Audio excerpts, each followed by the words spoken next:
नमस्कार, ब्रेकिंग बिहार में आपका स्वागत है। अभी हम हैं कंकड़बाग में कैब की मीटिंग में। सरकार का जो आदेश आया है शिक्षण संस्थानों को लेकर 11 अप्रैल तक बंद करने का, उसी आदेश के विरोध में कैब की मीटिंग चल रही है। आइए जानते हैं इन लोगों से इनका क्या कहना है। सर, अपना परिचय। मेरा नाम नीरज कुमार सिन्हा है और मैं कैब के सदस्य हूँ। जो हमारे सरकार के द्वारा जो रणनीति अपनाई गई है कि शिक्षण संस्थान बंद करने की, जबकि शिक्षण संस्थान में सारी चीज़ मान्य किया जाता है, स्टूडेंट को पढ़ाया जाता है, विद्यार्थी को पढ़ाया जाता है। जो विद्यार्थी कम की संख्या में भीड़ रहती है उसको सबसे पहले सरकार कोरोना के कारण बंद करने की लगती है। क्या सबसे ज़्यादा शिक्षक संस्थान में ही कोरोना है? क्या बच्चों के साथ ये सरकार खिलवाड़ कर रही है? बच्चों के भविष्य के साथ बच्चों का क्या हाल लेके जाना चाहती है? बच्चा आज के समय में पढ़ाई लिखाई छोड़ दें तो सरकार सीधा ये बोल दें कि बच्चों को पढ़ाना नहीं है, बच्चों को डिग्री वो बांट देंगे। क्या इससे आने वाले पीढ़ी जो हमारे होंगे, हमारे जो नौजवान होंगे, क्या वो कहीं के रह जाएंगे? क्या इससे हमारा बिहार राज्य को नाम होगा आगे? क्या हमारा देश का नाम होगा? हम नीतीश कुमार से इतना ही पूछना चाहते हैं। मेरा नाम JK नारायण हुआ और मैं कैब का एक सदस्य हूँ।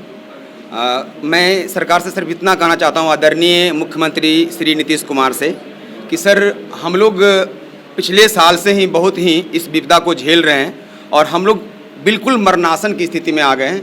और हमारा आपसे रिक्वेस्ट है कि हम सभी साथियों को जो है ना जीवित कीजिए आप, और 8 क्लास से ऊपर कम से कम जो भी क्लासेस हैं उसको ओपन करने का आदेश आप दे दीजिए, ताकि हम लोग फिर से जो है इस साल कम से कम अपने खड़े हो जाएं अपने पैरों पे। क्योंकि हम लोग का परिवार जो है बिल्कुल जो है वो अब स्थिति खराब हो गया है, दयनीय स्थिति हो गया है। हमारे सारे साथियों का स्थिति बहुत दयनीय हो गया है।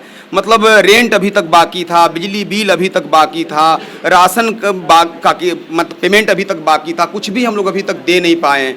और सर इस चीज़ को अचानक फिर से आप बंद कर दिए। बच्चे अभी होली के बाद आने ही वाले थे और वो नहीं आ पाए फिर हमारे पास।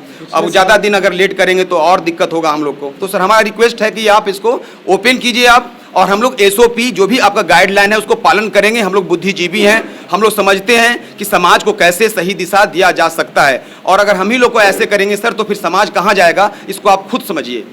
धन्यवाद। मेरा नाम रंजीत कुमार है, मैं कैब सदस्य हूँ। मेरा सरकार से यही एक मानना है कि जिस तरह हर एक सेक्टर को मतलब बंद करने से पहले उसके लिए SOP लाया जाता है, गाइडलाइन लाया जाता है, लेकिन कोचिंग को सरकार ने क्या समझ रहे हैं, उसके लिए कुछ कहते बिना या किसी प्रतिनिधित्व के सामने मतलब कुछ बात बिना रखे हुए और डायरेक्ट बंद कर दिया जाता है और कुछ उसके लिए गाइडलाइन भी नहीं दिया जाता। सरकार से ही रिक्वेस्ट है कि कुछ भी करने से पहले हम लोग को एक सुझाव के तहत SOP पालन करते हुए हम सीनियर लड़के को पढ़ाते हैं, 11-12 के बच्चे को पढ़ाते हैं, उसके लिए सरकार मतलब हम लोग को अनुमति दे के पढ़ाया जाए।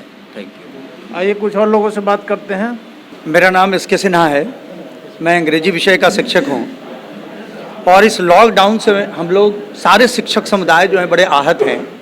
आहत इस मामले में हूँ कि जैसे अगर कोई भी लॉकडाउन की कोई बात की जाती है तो उसका अपना एक गाइडलाइन ये होता है कि इतने साल से, जैसे अभी जो वैक्सीनेशन का कार्यक्रम शुरू हुआ उसमें वैक्सीनेशन में हुआ कि 45 साल से ऊपर के लोगों को पहले वैक्सीनेशन दिया जाए, इसलिए दिया जाए ताकि उनके साथ में पैंडेमिक का सिचुएशन ज़्यादा ख़राब होता है।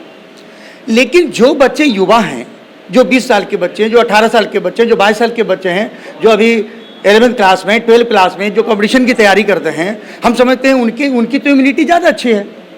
और जब उनकी इम्यूनिटी ज़्यादा अच्छी है, अगर आपको लगता है कि उनकी इम्यूनिटी खराब है तो पहले वैक्सीनेशन इनको देना चाहिए था। और फिर शिक्षकों को वैक्सीनेशन के प्रोग्राम में सबसे पहले शामिल करना चाहिए था, जैसे आपने डॉक्टर्स को शामिल किया था, जैसे आपने बाकी जो कोरोना योद्धा थे उनको शामिल किया था आपने। तो आप समझ लीजिए कि हमारे शिक्षक भी कोरोना का योद्धा हैं। और शिक्षक का कितना अहम योगदान होता है हमारे समाज में, शायद सरकार इससे बिल्कुल भी इससे चिंताजनक नहीं है कि समाज में चाहे शिक्षा का स्तर कुछ भी हो, उससे उसका कोई मतलब नहीं है। माहौल इतना खराब है। और दूसरी तरफ हम ये कहना चाहते हैं कि अभी देख लीजिए हमारे देश में जितने भी राज्य में अभी चुनाव चल रहे हैं, प्रधानमंत्री तक की रैली होती है, गृह मंत्री वहाँ ना जाने कितनी रैलियाँ करते हैं। कहाँ दूर दूर से लोग आते हैं, बसों में भर करके, ट्रेन में भर करके आते हैं, और वहाँ कोई सुरक्षा का मापदंड नहीं होता है। वहाँ पर एक भी मीडिया कर्मी भी जा करके वहाँ उस चीज़ को हाईलाइट नहीं करते हैं कि वहाँ भी कोरोना का कोई आंकड़ा हो सकता है। लेकिन जहाँ ये सारी चीज़ें खत्म हो जाती हैं, आंकड़ा वहाँ शुरू हो जाता है। होली के पहले तो कोई आंकड़ा नहीं था। अभी हम लोगों का जो हमारा बंद हुआ था कोचिंग, उसमें जनवरी में हमारा शुरुआत हुआ, मतलब हमारा बिल्कुल लास्ट सेशन में हमारा शुरू हुआ, जो कि बच्चे नहीं पढ़ पाए, और अभी सेशन शुरुआत हुआ उसमें हमारा बंद हो गया। तो आप समझ सकते हैं, हम सरकार से आग्रह करना चाहते हैं आपके माध्यम से कि इन सारे चीज़ों के ऊपर विचार कीजिए, और कम से कम सीनियर बच्चों के लिए कुछ अलग से गाइडलाइन जारी कीजिए, ताकि हम लोग उसमें कुछ सर्वाइव कर सके। यही हमारी विनती है। सर, ऐसा है कि मैं रणधीर कुमार गांधी जी, मैं कैब का एक मेंबर हूं, और कैब का गठन ही इसी लिए हुआ था कोरोना काल में, पिछले वाले लॉकडाउन के दौरान, कि हम कोचिंग की समस्याओं को देखेंगे और इसका समाधान करेंगे। मेरा सिर्फ सरकार से ये सवाल है आपके माध्यम से, कहीं ऐसा तो, मेरा आरोप है, सवाल भी नहीं, ये आरोप है मेरा, कहीं ऐसा तो नहीं कि सरकार ऑनलाइन एजुकेशन प्रोवाइड करने वाली कंपनियों से अपने चुनावी खर्चे चलाने के लिए चंदा लेकर करके हम लोग ऑफलाइन के ऊपर वो लाद रही है निर्णय। हमें तो, मेरा सीधा आरोप है सरकार के ऊपर, क्योंकि जब जब ऑनलाइन का बाजा बंद हो जाता है तो इनका बाजा शुरू हो जाता है। चुनावी जो प्रदेश है, 5 प्रदेश में, बंगाल में, असम में, पुडुचेरी में, तमिलनाडु में, केरल में, वहाँ कोई कोरोना नहीं है, कहीं कोई समस्या नहीं, कोई दिक्कत नहीं है। सिर्फ और सिर्फ जहाँ चुनावी प्रदेश नहीं है वहाँ समस्याएं हैं। और ये सब सरकार, मैंने 1 सप्ताह पहले माननीय मुख्यमंत्री जी का ये बयान है, मैंने टीवी मीडिया में बयान है कि हमारे यहाँ सब ठीक ठाक है। अभी ये अचानक 3 दिन में क्या हो गया? ये हवाला दिया जा रहा आंकड़ा का कि 30 मार्च को 14 था और 4 गुना बढ़ गया। ये आप जांचते तो पहले भी बढ़ा होता। आपके डाटा पर कौन विश्वास करेगा? सरकार यदि 11 के बाद भी इसको बढ़ाती है, तो आप लोग का अगला रणनीति क्या हो? हम लोगों ने अभी अपने शिक्षक साथियों के साथ ये शपथ लिया है कि हम सरकार के तानाशाही रवैये के खिलाफ इस अन्यायपूर्ण मांग को नहीं मानेंगे। बच्चों के हित में, जो खास करके नीट के विद्यार्थी हैं, एडवांस के विद्यार्थी हैं, जो सीबीएसई के 12th बोर्ड के एग्जामिनी हैं, उनके लिए हम काम करते रहेंगे, चाहे सर के जितने डंडे पड़े मेरे माथे पर। आप मीडिया बंधु के माध्यम से सरकार से ये आग्रह करना चाहता हूँ कि ये जो बिना सोचे समझे लॉकडाउन लगाया गया है, जो ज़मीनी पृष्ठभूमि से बिल्कुल अलग थलग दिखाई देता है।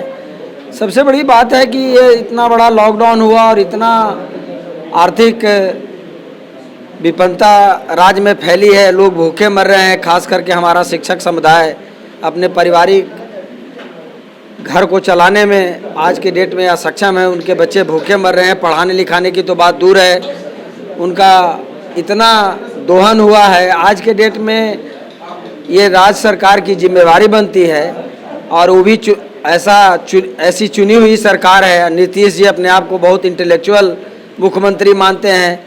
तो ये सरकार पर हमारा गंभीर आरोप है कि जिस सरकार को हम लोगों ने जिस मनोदशा से उनको गद्दी पे बिठाया, आज वही हमारे हित की रक्षा नहीं कर पा रहे हैं। और जब वो लॉकडाउन लगा रहे हैं तो सबसे पहले ऐसे लोगों पर डंडा चलाई जा रही है कि जो स्वरोजगार के माध्यम से सरकार को आगे बढ़ाने में और सरकार के मान सम्मान पूरे देश में गौरव फैलाने में हमारे शिक्षक उनके मददगार हैं।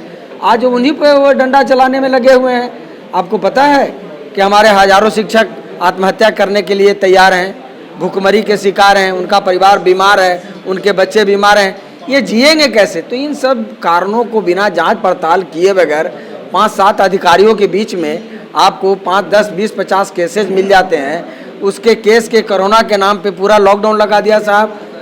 हजारों आदमी ऐसे लॉकडाउन लगाने से मर जाएंगे, कोरोना से नहीं मरेंगे। हम लोग कोरोना से मरने वाले आदमी नहीं हैं, हम लोग लॉकडाउन लगाने से भूखे मरने वाले आदमी हैं। इसलिए आपके माध्यम से हम सरकार से गुजारिश करना चाहते हैं कि इसको लोकतांत्रिक ढंग से आप सोचिए। कैसे आपके सलाहकार हैं, हमारे वोट से जीत के जाते हैं और हमारा विरोध करते हैं। तो हम ये नीतीश जी से गुजारिश करेंगे, ये चुनी हुई सरकार है और हमने आपको वोट किया है साहब, तो आप हमारे विरोध कैसे काम कर सकते हैं? इसलिए सहानुभूतिपूर्वक हमारे दुख पर विचार कीजिए और लॉकडाउन को बिल्कुल ख़त्म किया जाना चाहिए। सबसे पहले आप मीडिया बंधु का धन्यवाद। मेरा नाम M.K. पांडे हुआ और मैं भी एक कैब सदस्य हूँ। मेरा संदेह है सरकार के लिए कि पिछले बार भी उन्होंने होली के बाद ही लॉकडाउन लगाया था और इस बार भी होली जैसे ख़त्म हुई है और होली के बाद सब चीज़ ओपन होना था, फिर इन्होंने मतलब ये शिक्षण संस्थान को बंद किया। तो मुझे तो कुछ साजिश नज़र आती है इसमें, पता नहीं वो साजिश है क्या, क्योंकि पिछले साल भी इन्होंने होली के बाद ही लगाया था, जस्ट लगा दिया था, और इस बार भी जस्ट होली के बाद लगाया। तो पता नहीं ये कौन सी साजिश है। और सिर्फ मैं ये जानना चाहता हूँ सरकार से कि भाई आप इतनी रैलियाँ कर रहे हैं, आपके जितने भी मंत्री हैं, ऑफिसर हैं, सारे लोग भर भर करके आ रहे हैं, गुत्थम गुत्थी हो रही है, वहाँ कोरोना का कोई इफेक्ट नहीं है। और जिस शिक्षण संस्थान में बच्चे SOP का पालन करते हैं और सारे लोग शिक्षित हैं, तो वहाँ आप लोगों ने प्रतिबंधित कर दिया। तो ये कौन सा न्याय है आपका, और ऐसा आपने क्यों किया? और अगर ऐसा आप करते हैं तो हम लोग तो मरेंगे ही, तो जब मर ही जाएंगे तो फिर आप किस दिन के लिए मालिक हैं और किस दिन के लिए आपको मैंने चुना? तो ये थी कैब के शिक्षकों की राय। आशा है सरकार इनकी मांगों पर ध्यान देगी। खबरों के लिए बने रहिए ब्रेकिंग बिहार पर।